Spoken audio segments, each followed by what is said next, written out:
बहुत से लोग मुझसे यह सवाल करते हैं, जब आप सबको तौहीद, एकेश्वरवाद के आधार पर एकता की ओर बुलाते हैं और अल्लाह के कानून को मानने की बात करते हैं, तो दूसरे धर्मों के लोग आपसे कैसे एकजुट हो सकते हैं?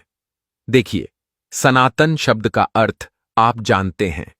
शाश्वत, चिरंतन, सदैव रहने वाला। कुरान में एक सूरह है जिसका नाम है सूरह अल बैयिना। उसमें दीनुल क़य्यिमा, स्थायी धर्म की भी बात आई है। इसे बंगाली में सनातन दीन कहा जा सकता है, अर्थात वह धर्म जो चिरंतन, शाश्वत और शुद्ध सत्य है। हर युग में अल्लाह रब्बुल आलमीन ने इस्लाम को भेजा है। इस्लाम के अलावा अल्लाह के पास कोई और दीन, धर्म स्वीकार्य नहीं।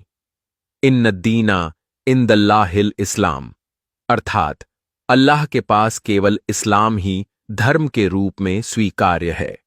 तो फिर हजरत आदम किसे लेकर आज तक अल्लाह का एकमात्र धर्म इस्लाम ही रहा है। अब हम अपने सनातन भाइयों और पूरी मानवता से एक अपील करते हैं। भाई, तुम एक ईश्वर में विश्वास करते हो, मैं भी करता हूं। यही है एकेश्वरवाद।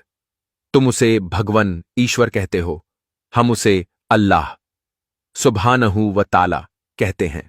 तुम परलोक, अगला जीवन को मानते हो, हम भी मानते हैं। तुम नरक को मानते हो, हम भी जन्नत और जहन्नुम को मानते हैं। तो फिर जब हमारे बीच इतनी समानताएं हैं, तो हम एक क्यों नहीं हो सकते? आओ, एक निर्णय लें कि अल्लाह के अलावा किसी और का कानून हम नहीं मानेंगे। अब सवाल यह है, अल्लाह का कानून क्या है? अल्लाह ने हर युग में नबी, रसूल और अवतारों को भेजा है। उन्हीं में अंतिम रसूल हैं हजरत मोहम्मद सल्लल्लाहु अलैहि वसल्लम।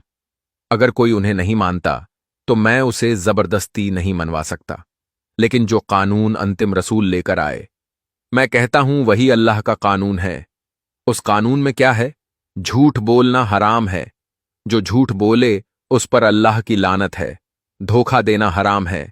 तौल में कमी करना हराम है। सूद, ब्याज खाना हराम है। रिश्वत लेना हराम है। व्यभिचार हराम है।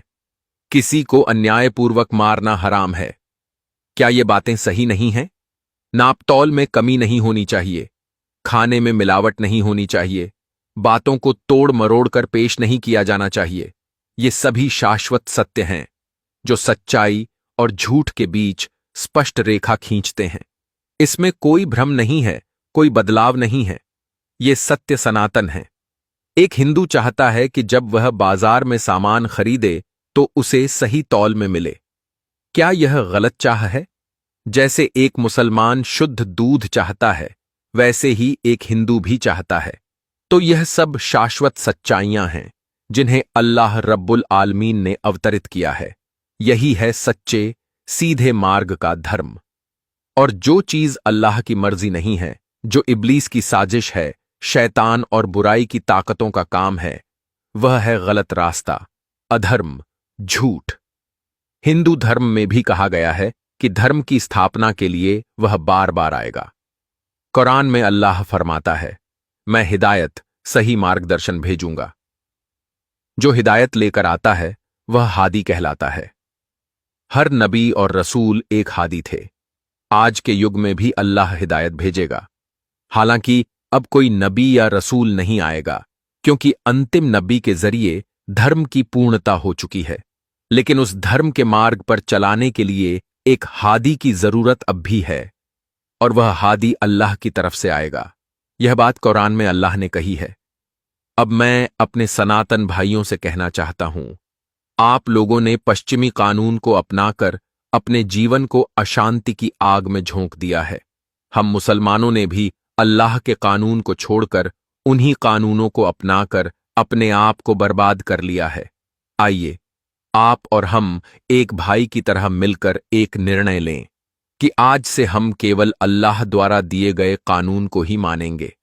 मैं सभागार से भरे हुए लोगों के सामने खड़े होकर यह बात कह सकता हूं, यहां कोई सांप्रदायिकता नहीं है। आपको द्वितीय श्रेणी का नागरिक नहीं बनाया जाएगा। आपके साथ कोई भेदभाव नहीं होगा, कोई अन्याय नहीं होगा। अगर आप सच्चे हैं तो राज्य में आपको सम्मान मिलेगा। अगर आप झूठे हैं तो आपको नकारा जाएगा। कुरान कहता है, तुम सबसे बेहतरीन उम्मत हो जो भलाई का आदेश देती है और बुराई से रोकती है। अर्थात जो लोग सच्चे हैं, ईमानदार हैं, अनुशासित हैं, अल्लाह के आज्ञाकारी हैं, मानवता की भलाई के लिए सोचते हैं, एकता और शांति चाहते हैं, वही लोग हैं सच्चे मोमिन, ईमान वाले। और जो लोग फसाद फैलाते हैं, धर्मों के बीच नफरत फैलाते हैं, दंगे फसाद, लूटपाट, उग्रवाद और सांप्रदायिकता को बढ़ावा देते हैं, महिलाओं का शोषण करते हैं, सूद, रिश्वत और भ्रष्टाचार में लिप्त होते हैं, ये सब मुनकर हैं, अधर्मी हैं, गुमराही के एजेंट हैं और काफिरों जैसा कार्य करते हैं। इनके खिलाफ मोमिनों का संघर्ष, जिहाद फर्ज है। आइए, सनातन धर्म के भाई भी मोमिन बन सकते हैं, एक ही शर्त पर। हम केवल एकमात्र सच्चे ईश्वर के आदेश को मानेंगे, किसी और के नहीं। यही है एकेश्वरवाद, जिसे अरबी में वहदानियत कहा जाता है। आपके धर्म में भी तो एक ईश्वर के प्रति समर्पण है, उसी की आज्ञा को मानना। मैं आपको उसी रास्ते की तरफ बुला रहा हूं। यही है शांति का रास्ता, और इसकी गारंटी मैं इंशाअल्लाह देता हूं। इस रास्ते पर आने के लिए आपको अपना धोती, जनेऊ या चोटी छोड़ने की कोई आवश्यकता नहीं। मैं ऐसी कोई शर्त नहीं रखता। केवल एक शर्त है, हम सभी, मोहम्मद अब्दुल्लाह और आप श्री कृष्ण, मिलकर एक निर्णय लें। हम केवल एक अल्लाह के आदेश को ही मानेंगे और किसी के नहीं।